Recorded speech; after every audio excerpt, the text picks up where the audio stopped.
کہ آپ ڈنکے کی چوٹ اللہ کی توحید اس کی وحدانیت کو بیان کریں، لگی لپٹی باتیں نہیں بلکہ صاف صاف ان کے سامنے توحید کا اعلان کریں۔ جب آپ اس طرح کھل کر لوگوں کے سامنے بات پہنچائیں گے پھر اللہ کی مدد آئے گی۔ جب اللہ کی مدد آئے گی تو اللہ کا دین بہت تیزی کے ساتھ پھر پھیلنا شروع ہو جائے گا۔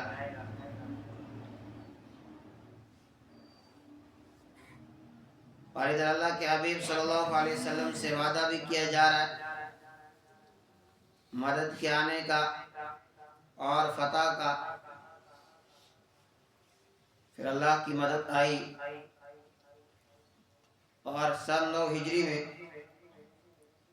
جوک در جوک لوگ آ کر دائرہ اسلام میں داخل ہو رہے تھے اور دور دور سے لوگ سفر کر کے آ رہے ہیں۔ سن 8 میں مکہ فتح ہوا اور سن 9 میں بہت تیزی کے ساتھ لوگ ایمان لانے لگے۔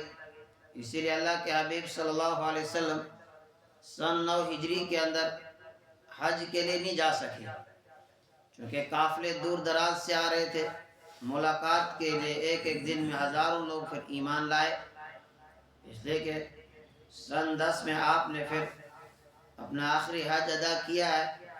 اس میں کم و بیش 1,40,000 صحابہ جو آپ کے ساتھ رہے۔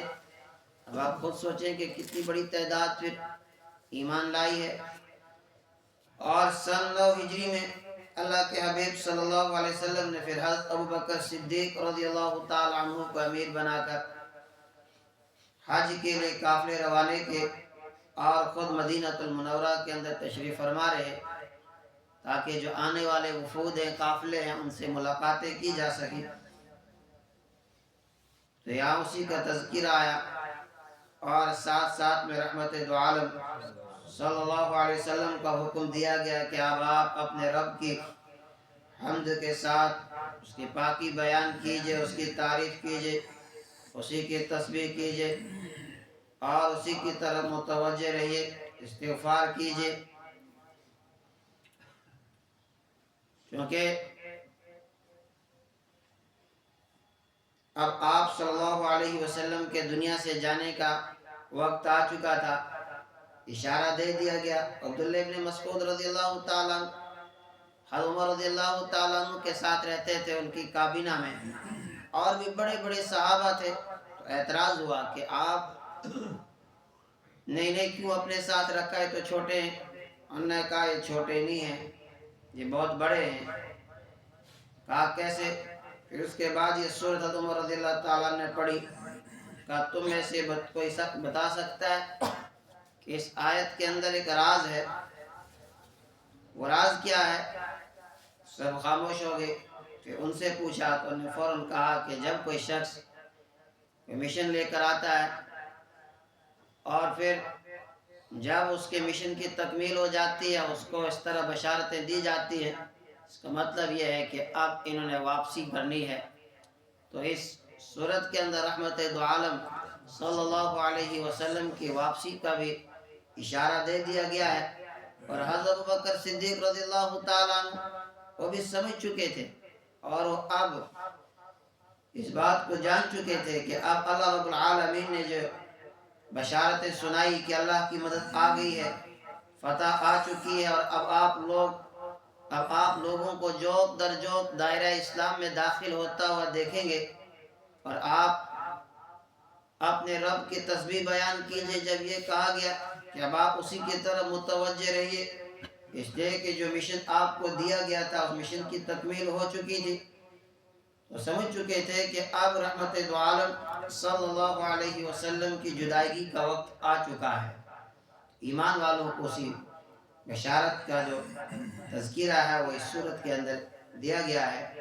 اذا جاء نصر اللہ والفتح، جب اللہ کی مدد آ گئی، والفتح اور فتح آ گئی، جب اللہ کی مدد آ جائے اور فتح نصیب ہو، ورأیت الناس، اور آپ دیکھیں گے لوگوں کو، یدخلون کہ داخل ہو رہے ہیں فی دین اللہ، اللہ کے دین میں، افواجا، فوج در فوج، جوک در جوک، اب بڑے بڑے قافلے آ رہے ہیں۔ جہاں پہلے کبھی دن میں ایک آدھ آدمی مسلمان ہوتا تھا، اب ایک نہیں، اب ہزاروں کی تعداد میں ہو رہے ہیں۔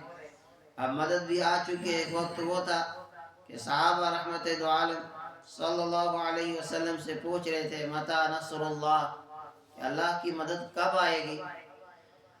وہ حالات تھے صحابہ کے اوپر مکہ المکرمہ کے اندر کہ جہاں چاروں طرف سے زمین تنگ کی جا چکی تھی، پریشانیوں کا سامنا تھا۔ اور پھر جب ہجرت کی، اور ہجرت کے موقع پر ہی اللہ رب العالمین کی طرف سے صحابہ کرام کو بشارت دی گئی تھی، ان الذی فرض علیک القرآن لرادک الی معاد۔ جب مکہ سے جا رہے تھے اس وقت کوئی نہیں سوچ سکتا تھا کہ یہ لوگ دوبارہ واپس آ جائیں گے، اور مکہ والے بھی یہ سوچ رہے تھے تو اب تو یہ چراغ ہمیشہ کے لیے ہم نے گل کر دیا، اب کہاں؟ وَقُلْ جَاءَ الْحَقُّ وَزَهَقَ الْبَاطِلُ، لیکن اللہ کی طرف سے اعلان کر دیا گیا تھا کہ اب حق آ چکا ہے، باطل مٹ چکا ہے۔ جو یہاں سے جا رہے ہیں یہ مت سوچو کہ ہمیشہ کے لیے جا رہے ہیں، یہ چند دنوں کی بات ہے۔ اور پھر زیادہ دیر بھی نہیں لگی، صرف 8 سال کے عرصے میں حالات نے ایسی کروٹ لی اور ایسا پلٹا کھایا کہ بالکل حالات الٹ گئے۔ اور مکہ جب فتح ہوا، اور پھر صرف مکہ المکرمہ نہیں بلکہ پھر تو پورے جزیرۃ العرب کے اندر ایک ہلچل مچ گئی، اور پورے جزیرۃ العرب سے پھر قافلوں کا آنا شروع ہو گیا، اور دائرہ اسلام میں وہ داخل ہوتے گئے۔ وَسَبِّحْ بِحَمْدِ رَبِّكَ، آپ اپنے رب کے حمد کے ساتھ تسبیح بیان کیجئے۔